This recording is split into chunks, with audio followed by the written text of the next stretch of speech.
L'armée, d'abord inquiète sur la santé de son général, poussa des cris de bonheur en le voyant déployer une ardeur, une activité incroyable. Mais son allégresse fut de courte durée. La fatigue accabla bientôt le connétable, un affaiblissement total succéda à ce moment de bien-être. Le lendemain se déclara une maladie que l'on jugea aussitôt mortelle, mais on cacha au connétable son véritable état. Il n'approuvait que le regret de se voir arrêté dans son expédition. Il tenait extrêmement à se rendre maître de Châteauneuf-Randon défendu par un guerrier dont il prisait le caractère. Le maréchal de Sancerre, Olivier de Clisson et les autres généraux le rassurèrent en lui promettant d'agir vigoureusement contre la place. En effet, ils firent les dispositions d'un assaut général. La ville fut cernée de tous côtés, et l'armée française s'avança de front et sur 3 lignes contre la muraille.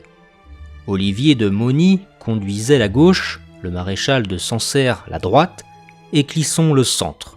Avec lui marchaient les machines de guerre, les catapultes, les crocs, les engins. La première ligne était composée d'archers armés à la légère, portant chacun une échelle. Les trompettes réunies donnèrent le signal, leur son éclatant fit tressaillir l'âme toute martiale de Du Guesclin. Il demanda sa cuirasse, et malgré les prières de ses écuyers, il sortit de sa tente armé de pied en cap et voulut encore guider les combattants. Sa présence inattendue doubla l'ardeur des Français. Les cris de « Du Guesclin, Du Guesclin !» se firent entendre sur les différents points. Les Anglais montraient une valeur sans égale. Le sire de Ros, toujours en haleine, se portait à l'endroit où le danger paraissait le plus pressant. Il amortissait les coups de bélier, brisait les crocs au moment où il s'attachait au créneau, mais son activité ne put résister aux efforts des assiégeants. Une partie du rempart s'étant écroulée sous les coups répétés de la catapulte, offrit une large ouverture. Elle fut aussitôt fermée par les assiégés. Les plus braves chevaliers français avaient été mis hors de combat en voulant forcer cette barrière. D'autres avaient trouvé la mort en plantant leurs bannières sur les bastions.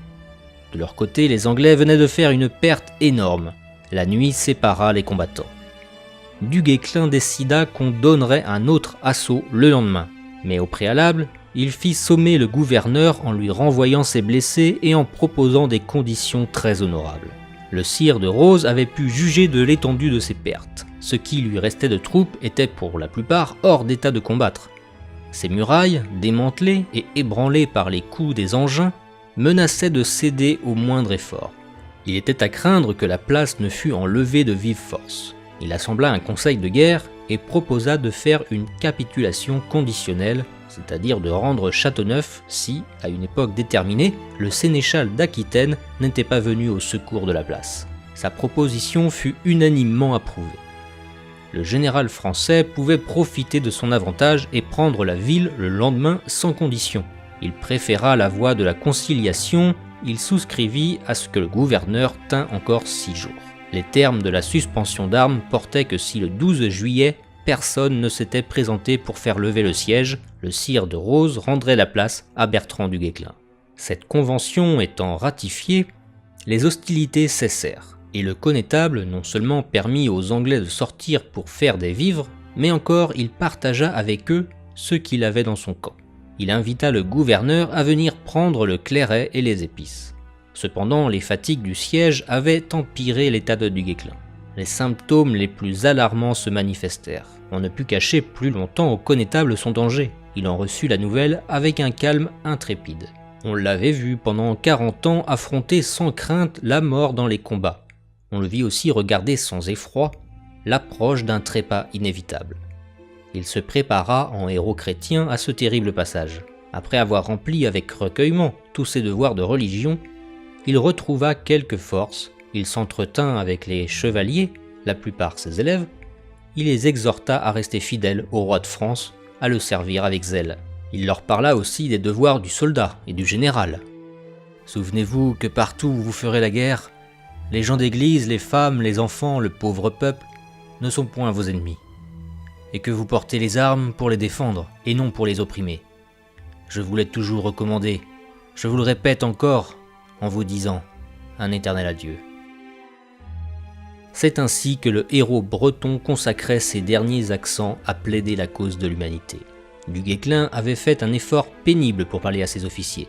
Il s'assoupit un moment et puis il demanda son épée de connétable. La vue de cette arme qu'il avait toujours portée sans reproche parut ranimer ses esprits. Il la prit dans ses mains défaillantes et s'inclina devant la croix qui en surmontait le pommeau, baisa ce signe révéré en se faisant découvrir sa tête blanchie par les ans et par de glorieux travaux. Il remit ensuite l'épée à Olivier de Clisson en lui disant « Vous direz au roi que je suis bien marié, que je ne lui ai fait plus longtemps service. Si Dieu m'en avait donné le temps, j'avais bon espoir de vider son royaume de ses ennemis d'Angleterre. Il a bons serviteurs qui s'emploieront à cet effet, et vous, messire Olivier, pour le premier. Je vous prie de reprendre l'épée qu'il me commit quand il me bailla l'état de connétable. Je lui recommande ma femme et mon frère. Adieu. Je n'en puis plus. » Après ces mots, il laissa tomber sa tête sur la poitrine de l'inconsolable Sancerre. Il la souleva quelques instants après pour jeter un dernier regard sur ses compagnons d'armes et sur ses soldats prosternés religieusement autour du lit funèbre. Ses yeux se fermèrent pour toujours et sa belle âme s'envola, le 13 juillet 1380 à midi.